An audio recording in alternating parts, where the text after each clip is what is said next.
while Matt was doing his check, he discovered that our trailer brake was cut. It's phenomenal. This is probably one of my favorite places we've been to since we left Utah. This is amazing. Actually, I gotta say, this is my best place we've been to. So we have Apple Maps, RV Life, and then the trucker GPS. What is there a pole going through the wood? So you want to see my air compressor set up, Jude? Yeah. I want to get married here. Got it.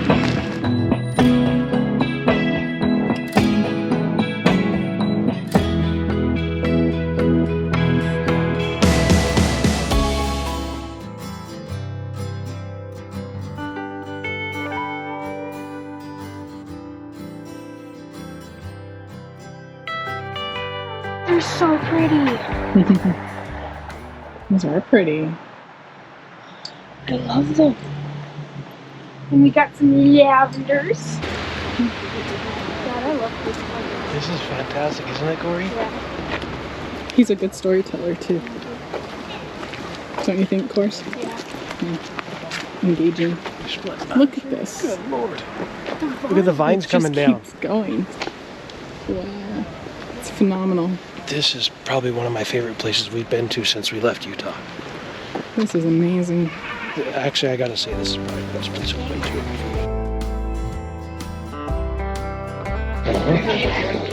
Why is there a pole going through the wood, the trees? I bet we'll find out. Here's your next question. Nobody knows the real answer. Why is that valuable? That's what I was asking. Is it to hold the trees together? What do you think? You can pump out maybe 10 or 12? 1, 2. I have an idea what I think. But some people say, I bet they use that to dress deer. Oh. Once it gets tall enough. But you're going to find out that probably. So I think it was used for a swing. Put on a bench swing. Yeah. Okay. Belonged to this man, George Starr. George Starr was the first cousin of William Bourne II, 5 years younger. So what happened when he was 11 years old? His dad had run away from home because he was a deadbeat dad. His mother died of consumption. Hang on, I'm going to see if I can find something. Do you guys know what consumption is? Isn't it the chest? I know what it's called. Tuberculosis. Very good. Yes. Trees grows in like layers. Yeah, look, layers of just bark. It's so It cool. just grows. That's cool.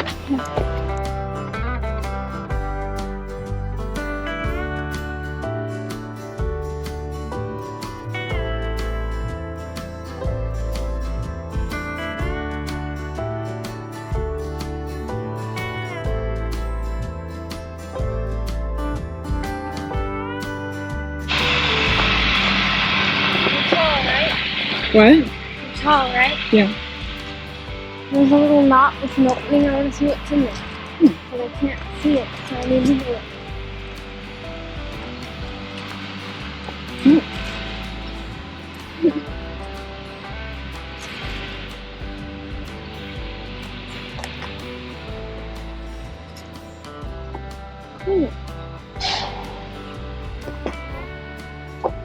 It's just like that. It's just a tree.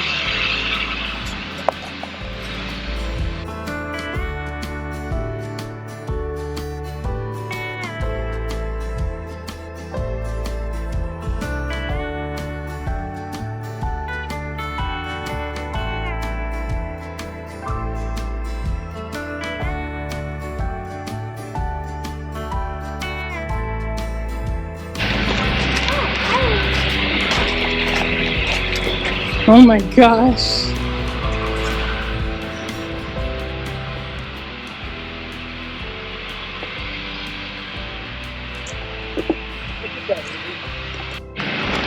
It's hollow going up, too.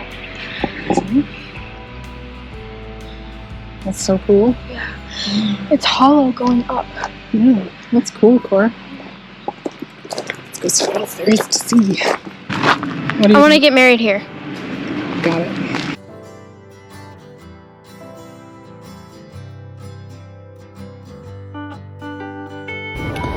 Empire Mine State Historic Park is the site of one of the oldest, deepest, and richest gold mines in California.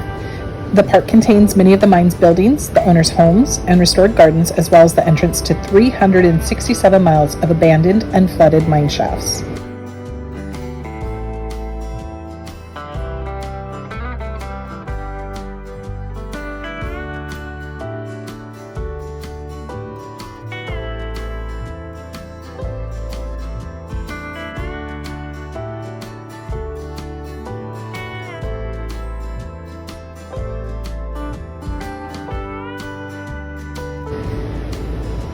We visited on a beautiful day. The weather was perfect, and we were able to take part in an estate tour. This tour allowed us to get a special sneak peek inside the life and home of the owners of the mine. We stepped into their historic cottage, which was beautiful, and learned about the beautiful estate within the Hard Rock mine property. There are tours of the mine yard, and we didn't get to do that because the schedule just didn't work out for us. But we walked the mine yard and got to go into the mine shaft. Overall, our day at Empire Mine State Historic Park was a highlight of our trips so far. This is our Goose Box by REESE. We don't have a traditional fifth wheel hitch in the bed of our truck. We love this system, but if you are new to this, you have to make sure you put air in it every time you drive. If it leaks out, you shouldn't have to put air in it every time. Oh, well, we do. Well, we do, because I put this extension tube on it and there's a small leak somewhere. Oh, okay. Well, you want to check it every time. So he's going to put some air in it, and we're going to watch, and you're going to see the airbag that is in this hitch. The reason why I put that extension tube on is because this air connection used to be on top of the Goose Box. Right here. And you'd have to climb in the back of the truck to actually air it up. So I put this extension on here, and then I can air it up from the side from standing here. So you can see it raising up. See it raising up. We're going to see it. There's the airbag. Keep going a little bit more. A little bit more. It's about halfway, right? That's about halfway. So we want it right there, right about halfway. And what this does is it gives us a much smoother ride. Our first 3 trips, 3 drive days, probably 4 even, we didn't know that it was supposed to have air in it. We were not taught by our RV tech that did the walkthrough of our trailer, because he didn't know. He should have known, but he didn't know anything about this Goose Box. So we had a lot of chucking. We felt every bump. It was scary. We were hitting every time we turned. This was hitting. The height was too low. Yeah, the height was too low, so it would hit our cover, our bed cover. It would hit everywhere. Matt had the girls in charge of pinch points every time we went to turn. It was pinch points, girls. Between the truck bed and the corner, like yeah, so this to spot watch right here. as we turned if it was going to hit whoever's side it was going to hit. They're like, oh, it's hitting, or pinch point, and so it was quite the adventure for the first, I don't know, I want to even say 4. So you want to see my air compressor setup, Drew? Yeah, let's see your air compressor setup. Let me let it finish airing up and shut off. There it goes. Open this door up here. So I have an onboard air compressor installed. This blue one right here. And it pumps up to about 150 psi, shuts off. It's hooked into the 12 volt power, so it fills up all automatically. And then over on this side here, you see where my green cord is plugged in, my air hose. I installed this blue air hose line throughout the trailer. And there's a port just like this on each side of the trailer by the tires That you put in? that I installed. Okay. And so then you can just unhook this and bring it to where the tires are and air up the tires. So under here,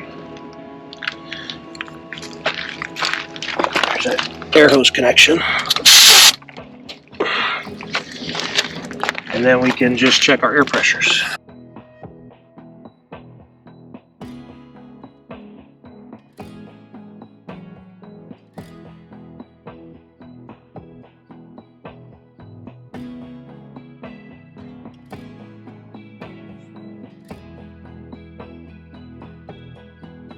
Then we can just unhook this and take it over to the other side. Where'd you get the air compressor? You already know the answer to that one. Amazon. I think she asked me that to tease me about buying so much stuff on Amazon. There have been days where we've gone to pick up our Amazon boxes. In the pickup location, there's like 20 packages. It's something else.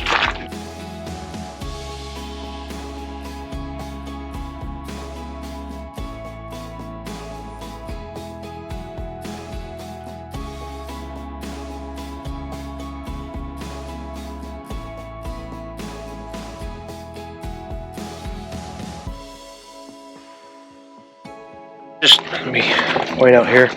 So if you see here, the air hose connection, you see that blue tube comes all the way towards the front of the RV and goes into that front storage section where the air compressor is, ties into the air compressor. It's on both sides.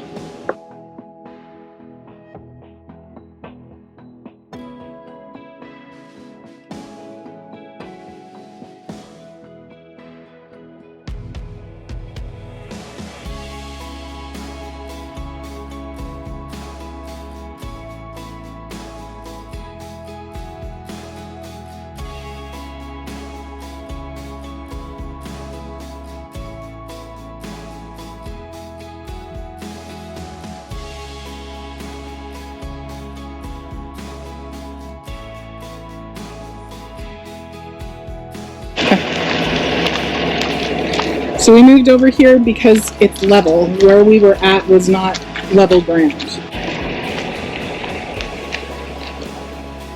So what we're trying to do is just raise up a little bit there. It just goes down barely. It's a good looking rig with the truck. But these are the new ones. Yeah, I bought two different brands. Sumo Springs. I know I said Sumo Shocks before. Sumo Springs, and then these other ones made by Torque Parts. And they're slightly different. They're both made for this truck, but you can see that they're slightly different in length. This one actually would sit more like that. So which one are you going to do? I think I'm going to try the taller one, but I won't know fully until I get in there and see what we've got. Alright, so right now we're at about 5 1/4 on this side.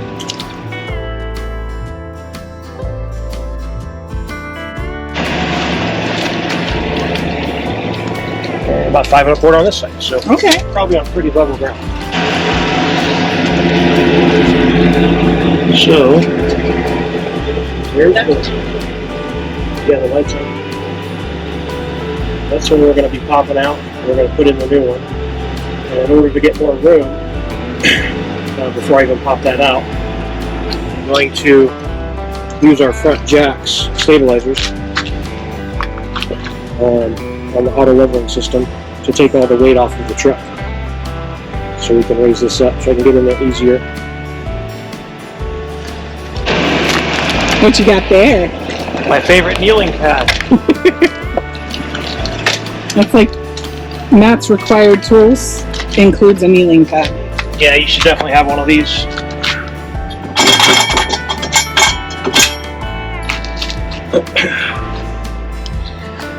Okay, gonna go over the other side. We're gonna raise this up to take the weight off of the truck and give us more space to pop out the old bump stop, pop in the new longer ones.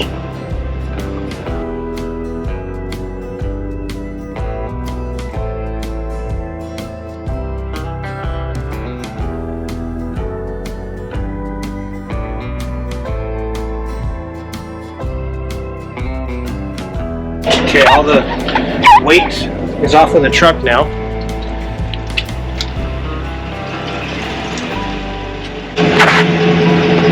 Got it.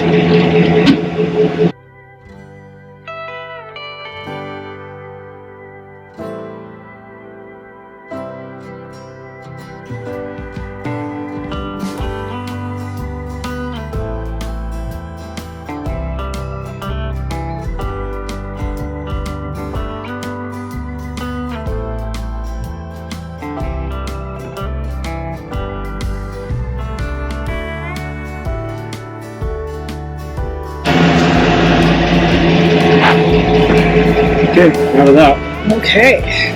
Probably got grease on me now, but that's okay.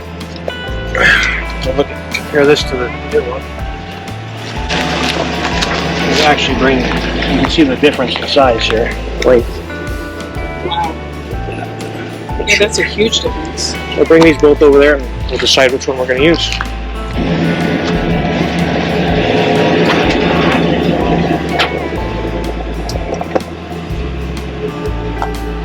Okay, we're definitely going to go with the shorter one, but as you can see it won't fit, so we're going to raise up the truck some more.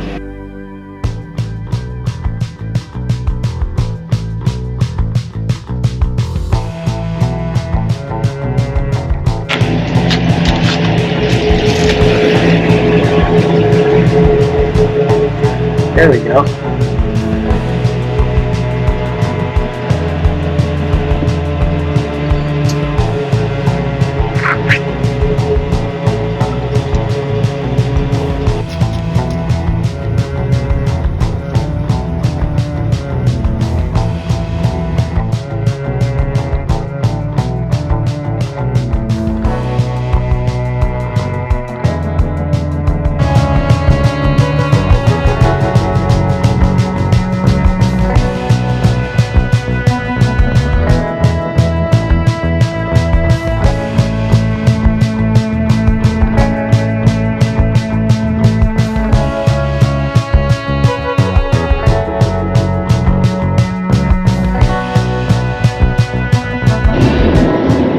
So we have Apple Maps, RV Life, and then the Trucker GPS. RV Life, I have our information put into it, so it should be giving us RV safe roads. Apple Maps is just traditional Apple Maps. They don't have like RV settings, at least that I'm aware of. And then the Trucker one it has all of our rig information in it as well, so it's supposed to be taking us on trucker and safe roads. So, but right now we've got a discrepancy going. So, Apple Maps and RV Life want us to stay on this road that we're currently on for about 28 miles. The Trucker GPS wants us to turn. We've already skipped one turn, but it keeps telling us to turn right to go a different way. What would you choose? I think we're going to trust RV Life and Apple Maps.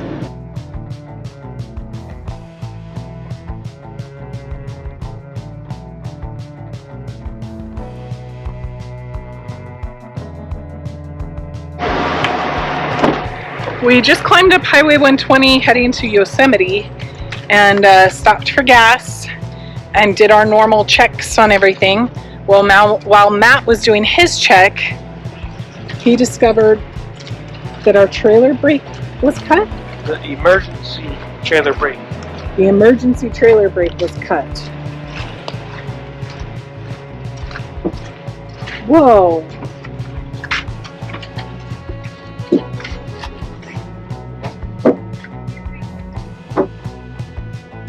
What the heck happened?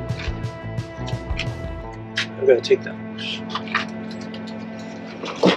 So, we're going to go ahead and mess with this for a minute.